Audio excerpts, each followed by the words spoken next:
بسم اللہ الرحمن الرحیم۔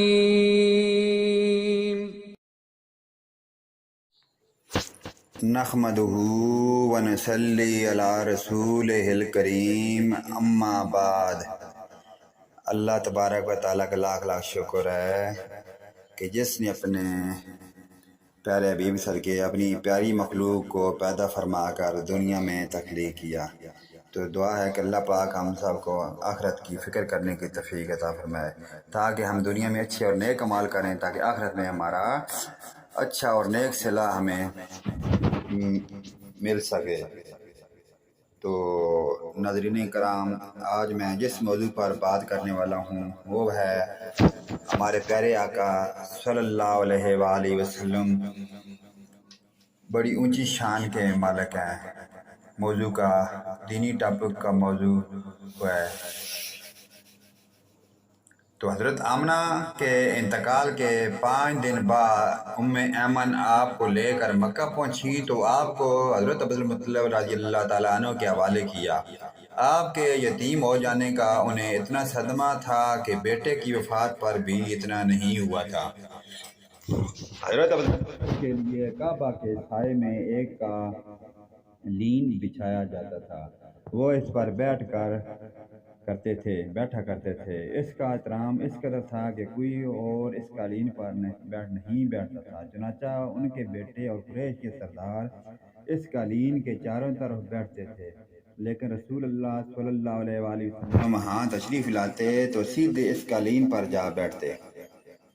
اس وقت آپ ایک تندرست لڑکے تھے، آپ کی عمر 9 سال کے قریب ہو چلی تھی کہ آپ کے چچا حضرت عبدالمطلب رضی اللہ تعالیٰ عنہ کے ادب کی وجہ سے آپ کو اس قالین سے ہٹانا چاہتے تو عبدالمطلب کہتے کہ میرے بیٹے کو چھوڑ دو، اللہ کی قسم یہ بہت شان والا ہے۔ پھر وہ آپ کو محبت سے اس فرش پر بٹھاتے، آپ کی کمر پر شفقت سے ہاتھ پھیرتے، آپ کی باتیں سن کر بحد درجہ خوش ہوتے رہتے تھے۔ کبھی وہ دوسروں سے کہتے کہ میرے بیٹے کو یہیں بیٹھنے دو، اسے خود بھی احساس ہے کہ اس کی بڑی شان ہے، اور میری آرزو ہے، خواہش ہے کہ یہ اتنا بلند رتبہ پائے جو کسی عرب کو اس سے پہلے حاصل نہ ہوا ہو اور نہ بعد میں کسی کو حاصل ہو سکے۔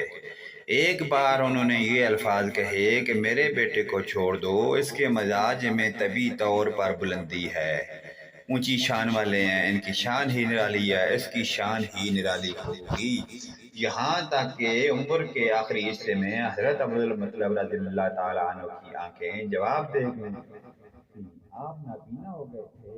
ایسی حالت میں ایک روزہ وہ اس قالین پر بیٹھے تھے کہ آپ تشریف لے آئے اور سیدھے اس قالین پر جا پہنچے۔ ایک شخص نے آپ کو قالین سے کھینچ لیا، اس پر آپ رونے لگے۔ آپ کے رونے کے بعد حضرت عبدالمطلب رضی اللہ تعالیٰ عنہ بے چین ہوئے اور بولے میرا بیٹا کیوں رو رہا ہے؟ تو آپ کے قالین پر بیٹھنا چاہتا ہے، آپ نے اسے قالین سے اتار دیا ہے۔ یہ سن کر حضرت عبدالمطلب نے کہا کہ میرے بیٹے کو قالین پر ہی بٹھا دو، یہ اپنا رتبہ پہچانتا ہے، میری دعا ہے کہ یہ اس رتبے کو پہنچے جو اس سے پہلے کسی عرب کو نہ ملا ہو، اس کے بعد کسی کو نہ ملے۔ اس کے بعد پھر کسی نے آپ کو قالین پر بیٹھنے سے نہیں روکا۔ ایک روز بنو مطلب کے کچھ لوگ حضرت عبدالمطلب رضی اللہ تعالیٰ عنہ سے ملنے کے لیے آئے۔ ان کے پاس اس وقت آپ صلی اللہ علیہ وآلہ وسلم بھی تشریف فرما تھے۔ بنو مدلج کے لوگوں نے آپ کو دیکھا کہ یہ لوگ قیافہ شناس تھے، آدمی کا چہرہ دیکھ کر اس کے مستقبل کے بارے میں اندازے بیان کرتے تھے۔ انہوں نے حضرت عبدالمطلب رضی اللہ تعالیٰ عنہ سے کہا اس بچے کی حفاظت کریں، اس لیے کہ مقام ابراہیم پر جو حضرت ابراہیم علیہ السلام کے قدم کا نشان ہے، اس بچے کے پاؤں کا نشان بالکل اس نشان سے ملتا جلتا ہے۔ اس قدر مشابہت ہم نے کسی اور کے پاؤں کے نشان میں نہیں دیکھی۔ ہمارا خیال ہے کہ یہ بچہ نرالی شان کا مالک ہوگا، اس لیے اس کی حفاظت کریں۔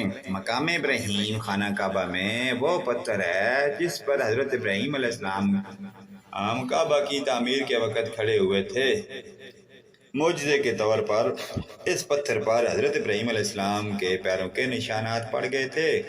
لوگ اس پتھر کی زیارت کرتے ہیں، یہی مقام ابراہیم ہے۔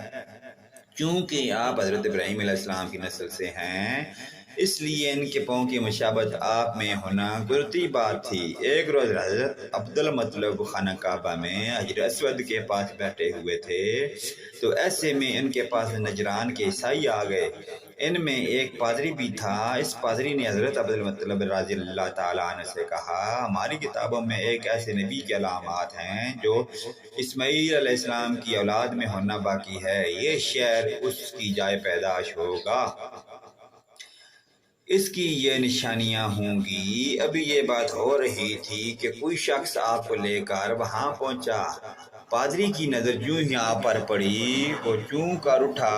آپ کی آنکھوں، کمر اور پیروں کو دیکھ کر وہ چلا اٹھا، وہ نبی یہی ہیں، یہ تمہارے کیا لگتے ہیں؟ حضرت عبدالمطلب بولے، تو دعا ہے کہ اللہ پاک ہمیں آخرت کی فکر کرنے کی توفیق عطا فرمائے، تاکہ ہم دنیا میں نیک عمال کر کے اور آخرت کا نیک اور اچھا صلہ پائیں، جس سے اللہ اور اللہ کا رسول ہم سے راضی اور خوش ہو، تاکہ جو ہماری پکی اور ابدی زندگی ہے اس میں ہم آسانی کے ساتھ داخل ہو سکیں۔ نیکسٹ ویڈیو لے کر پھر ناظرین کے ساتھ مخاطب ہوں گے دینی ٹاپک پہ۔ اجازت دیں، آمین ثم آمین یا رب العالمین۔ وآخرنا دعوانا ان الحمدللہ رب العالمین۔ اللہ پاک ہم سب کو جزائے خیر عطا فرمائے۔ اللہ پاک ہم کا اور ہم سب کا حامی و ناصر ہو۔ فی امان اللہ۔